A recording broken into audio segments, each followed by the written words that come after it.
Bismillahirrahmanirrahim. Assalamualaikum warahmatullahi wabarakatuh. Perkenalkan, nama saya Muhammad Hanif Rifai dengan NIM 225333608 dari kelas TI 3B. Di sini saya akan menjelaskan materi mengenai jaringan komputer, melanjutkan dari modul kemarin, yaitu kali ini membahas modul 4 sampai modul 7. Modul 4 mengenai physical layer atau lapisan basic, modul 5 mengenai number system atau sistem bilangan, Modul 6 mengenai data link layer atau lapisan tautan data. Modul 7 Ethernet switching atau peralihan Ethernet. Langsung saja ke modul keempat, yaitu physical layer atau lapisan fisik. Physical layer atau lapisan fisik itu ada subbab. Yang pertama, koneksi fisik. Baik menyambung ke printer lokal di rumah atau situs web di negara lain, sebelum komunikasi jaringan apapun dapat terjadi, sambungan fisik ke jaringan lokal harus dibuat. Koneksi fisik dapat berupa koneksi kabel dengan menggunakan kabel atau koneksi nirkabel dengan menggunakan gelombang radio. Subbab kedua, lapisan fisik. Lapisan fisik OSI menyediakan sarana untuk mengangkut bit-bit yang membentuk bingkai lapisan data link melintasi media jaringan. Lapisan ini menerima frame lengkap dari lapisan data link dan mengkodekannya sebagai serangkaian sinyal yang dikirim ke media lokal. Bit yang dikodekan yang terdiri dari bingkai diterima oleh perangkat akhir atau perangkat perantara. Lapisan fisik node tujuan mengambil sinyal individual ini dari media, mengembalikannya ke representasi bitnya, dan meneruskan bit tersebut ke lapisan data link sebagai bingkai lengkap. Misalnya, standar perangkat keras, media, pengkodean, dan pensinyalan lapisan fisik ditentukan dan diatur oleh organisasi standar berikut. Yang pertama, Organisasi Internasional untuk Standarisasi atau ISO. Yang kedua, Asosiasi Industri Telekomunikasi atau Asosiasi Industri Elektronik, TIA atau EIA. Yang ketiga, Persatuan Telekomunikasi Internasional atau disingkat ITU. Yang keempat, Institut Standar Nasional Amerika, ANSI. Yang kelima, Institut Insinyur Listrik dan Elektronika, IEE. Yang keenam, Otoritas Pengatur Telekomunikasi Nasional termasuk Komisi Komunikasi Federal, FCC, DAS, dan Institut Standar Telekomunikasi Eropa, ETSI. Yang ketiga, komponen fisik. Standar lapisan fisik membahas 3 bidang fungsional. Yang pertama, komponen fisik sendiri. Komponen fisik adalah perangkat keras elektronik, media, dan konektor lain yang mengirimkan sinyal yang mewakili bit. Yang kedua ada pengkodean. Pengkodean atau pengodean baris adalah metode mengubah aliran bit data menjadi kode yang telah ditentukan sebelumnya. Kode adalah pengelompokan bit yang digunakan untuk memberikan pola yang dapat diprediksi yang dapat dikenali oleh pengirim atau penerima. Dengan kata lain, kodean adalah metode atau pola yang digunakan untuk mewakili informasi digital. Hal ini mirip dengan bagaimana kode Morse mengkode pesan menggunakan serangkaian titik dan garis. Yang ketiga ada sinyal. Lapisan fisik harus menghasilkan sinyal listrik, optik, atau nirkabel yang mewakili 0 dan 1 pada media. Cara bit direpresentasikan tersebut metode persinyalan. Standar lapisan fisik harus menentukan jenis sinyal yang mewakili 1 dan jenis sinyal apa yang mewakili 0. Yang keempat, bandwidth. Bandwidth sendiri adalah kapasitas di mana suatu media dapat membawa data. Bandwidth digital mengukur jumlah data yang dapat mengalir dari satu tempat ke tempat lain dalam jangka waktu tertentu. Bandwidth sendiri biasanya diukur dalam kilobyte per detik atau kbps, megabyte per detik atau mbps, atau gigabyte per detik atau gbps. Bandwidth terkadang dianggap sebagai kecepatan perjalanan bit, namun hal ini tidak akurat. Yang kelima, ada karakteristik kabel tembaga. Kabel tembaga adalah jenis kabel yang paling umum digunakan dalam jaringan saat ini. Sebenarnya kabel tembaga bukan hanya satu jenis kabel saja. Jaringan menggunakan media tembaga karena murah, mudah dipasang, dan mempunyai resistansi rendah terhadap arus listrik. Namun media tembaga dibatasi oleh jarak dan gangguan sinyal. Ada 3 jenis kabel tembaga yang masing-masing digunakan dalam situasi tertentu sebagai berikut. Di bawah ini adalah gambarnya. Yang pertama ada kabel twisted pair atau UTP tanpa pelindung. Yang kedua ada kabel pasangan berpilin STP terlindung. Yang ketiga ada kawat koaksial. 6. Kabel UTP. Kabel Unsighted Twitch Pair atau UTP adalah media jaringan yang paling umum. Kabel UTP diakhiri dengan konektor RJ45. Digunakan untuk menghubungkan host jaringan dengan perangkat jaringan perantara, seperti switch dan router. Berikut adalah gambar yang menunjukkan 3 kategori kabel UTP. Yang pertama itu kabel kategori 3 UTP, gambar ada di sebelah kiri. Yang kedua kategori 5 dan 5E UTP ada di tengah. Dan yang keenam ada kabel kategori 6 STP. Yang ketujuh kabel serat optik. Kabel serat optik sekarang digunakan di 4 jenis industri. Yang pertama jaringan perusahaan. Ini digunakan untuk aplikasi kabel backbone atau interkoneksi perangkat infrastruktur. Fiber to the Home atau FTTH digunakan untuk menyediakan layanan broadband yang selalu aktif ke rumah dan usaha kecil. Jaringan jarak jauh digunakan oleh penyedia layanan untuk menghubungkan negara dan kota. Jaringan kabel bawah laut digunakan untuk menyediakan solusi berkecepatan tinggi dan berkapasitas tinggi yang andal dan mampu bertahan di lingkungan bawah laut yang keras sehingga jarak lintas samudra. Lanjut ke modul 5 yaitu number system atau sistem bilangan. Sistem bilangan biner. Yang pertama, alamat biner dan IPv4. Alamat IPv4 dimulai sebagai biner. Rangkaian hanya 1 dan 0. Ini sulit untuk dikelola sehingga administrator jaringan harus mengkonversinya ke desimal. Topik ini menunjukkan beberapa cara untuk melakukan hal ini. Biner adalah sistem penomoran yang terdiri dari angka 0 dan 1 yang disebut bit. Sebaliknya, sistem penomoran di desimal terdiri dari 10 digit yang terdiri dari angka 0 sampai 9. Biner penting untuk kita pahami karena host, server, dan perangkat jaringan menggunakan pengalamatan biner. Setiap alamat terdiri dari 32 bit dibagi menjadi 4 bagian yang disebut oktet. Setiap oktet berisi 8 bit atau 1 bit yang dipisahkan dengan sebuah titik. Yang kedua, cara merubah desimal ke biner atau biner ke desimal. Seperti gambar di bawah, untuk menghitung angka desimal ke biner, itu bisa menggunakan cara seperti di bawah ini. Dimulai dari 2 pangkat 0, itu 1, 2 pangkat 1, itu 2, 2 pangkat 2, itu 4, 2 pangkat 3, 8, 2 pangkat 4, 16, 2 pangkat 5, 32, 2 pangkat 6, 64, 2 pangkat 7, 28. Kalau ingin merubah desimal ke biner, kita contohkan angka 32, yaitu kita cuman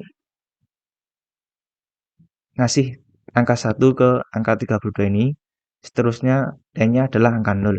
Sebaliknya, jika ingin merubah angka biner ke desimal, kita harus mengetahui angka biner terlebih dahulu. Kalau misal di sini ada 0, 0, 0, 0, 1, 1, 1, 1, itu jumlah totalnya yaitu 15. Begitulah cara menghitungnya. Yang ketiga, alamat IPv4. Alamat IPv4 atau Internet Protocol versi 4 terdiri dari 32 bit biner yang biasanya diekspresikan dalam notasi desimal titik yang terbagi menjadi 4 oktet atau grup 8 bit yang dipisahkan oleh tanda titik. Dalam alamat IPv4, setiap oktet dapat memiliki nilai dari 0 hingga 255. Contoh alamat IPv4 dalam notasi desimal titik adalah seperti ini. 162.168.1.1. Lanjut ke bab berikutnya, sistem bilangan heksadesimal.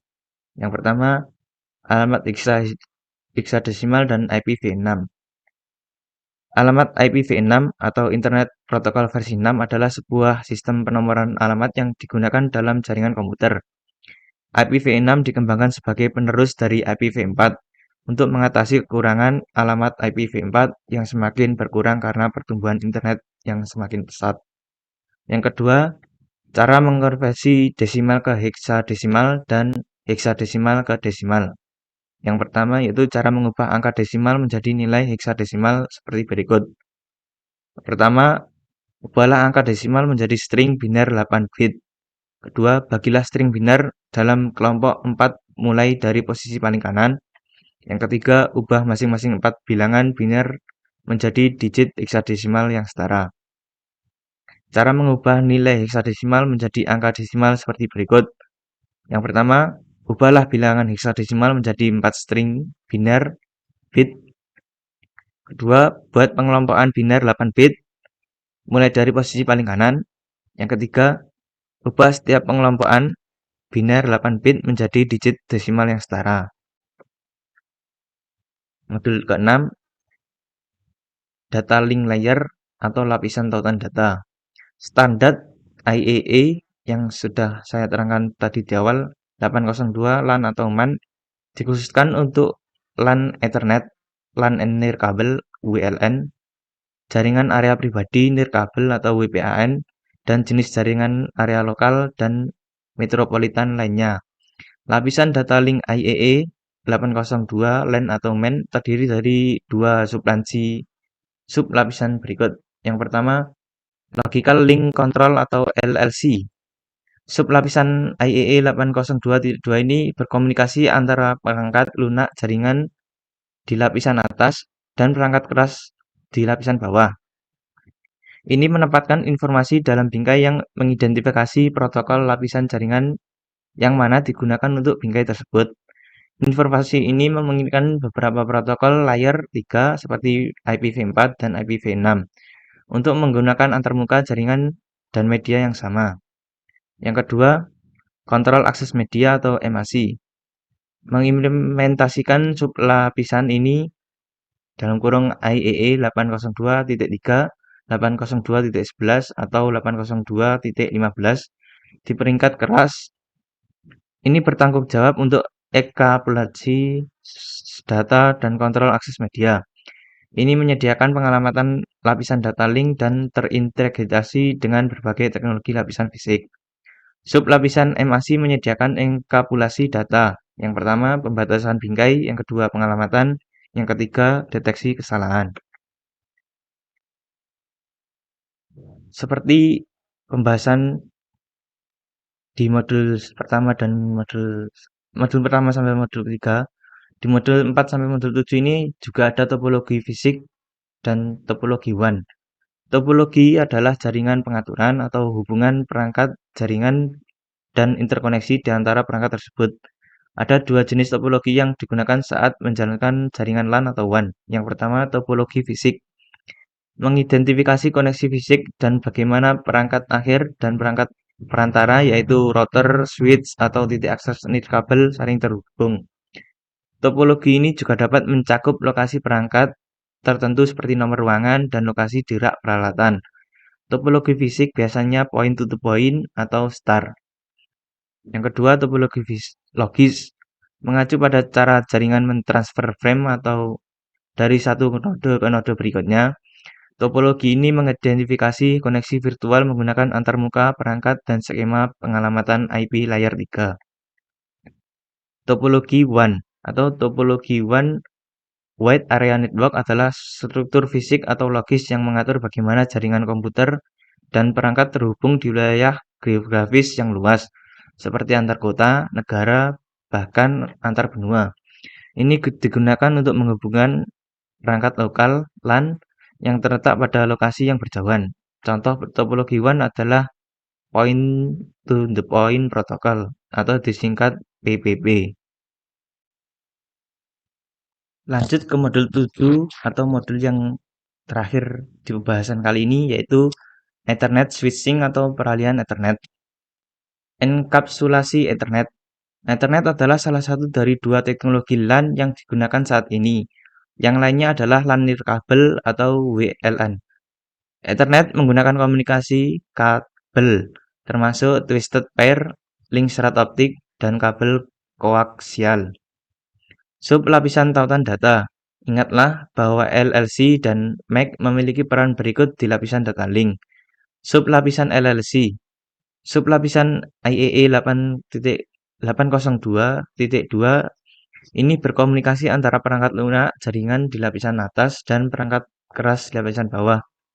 Ini menentukan informasi dalam bingkai yang mengidentifikasi protokol lapisan jaringan mana yang digunakan untuk bingkai tersebut. Informasi ini memungkinkan beberapa protokol layer 3 seperti IPv4 dan IPv6 untuk menggunakan antarmuka jaringan dan media yang sama. Yang kedua, sublapisan MAC. Sublapisan ini misalnya IEE 802.3, 802.11 atau 802.15 diimplementasikan dalam perangkat keras dan bertanggung jawab atas enkapsulasi data dan kontrol akses media. Ini menyediakan pengalaman lapisan data link dan terintegrasi dengan berbagai teknologi lapisan fisik. Ini merupakan gambar dari bidang bingkai Ethernet. 8 byte pertama yaitu pembukaan dan SFT. 6 byte alamat MAC tujuan, 6 byte lagi alamat MAC sumber, 2 byte-nya jenis atau panjang, 46 sampai 1500 byte data, dan 4 byte terakhir yaitu FCS.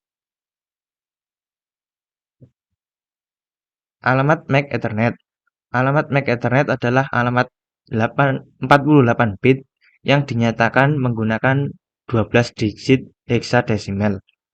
Seperti yang ditunjukkan pada gambar, karena 1 byte sama dengan 8 byte, maka kita juga dapat mengatakan bahwa alamat MAC panjangnya 6 byte.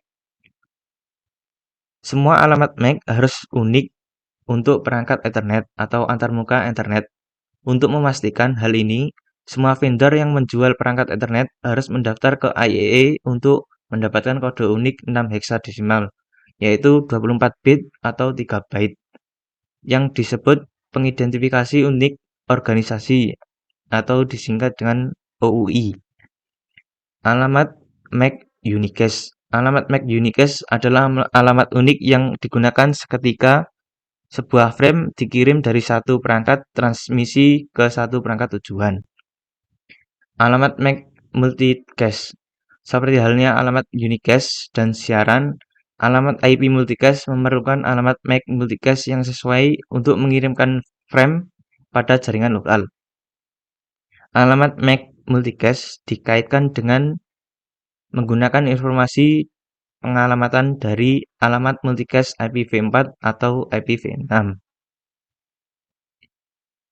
Cukup sekian yang bisa saya sampaikan. Bila ada kurangnya, saya mohon maaf karena saya juga masih belajar. Sekian, terima kasih. Wassalamualaikum warahmatullahi wabarakatuh.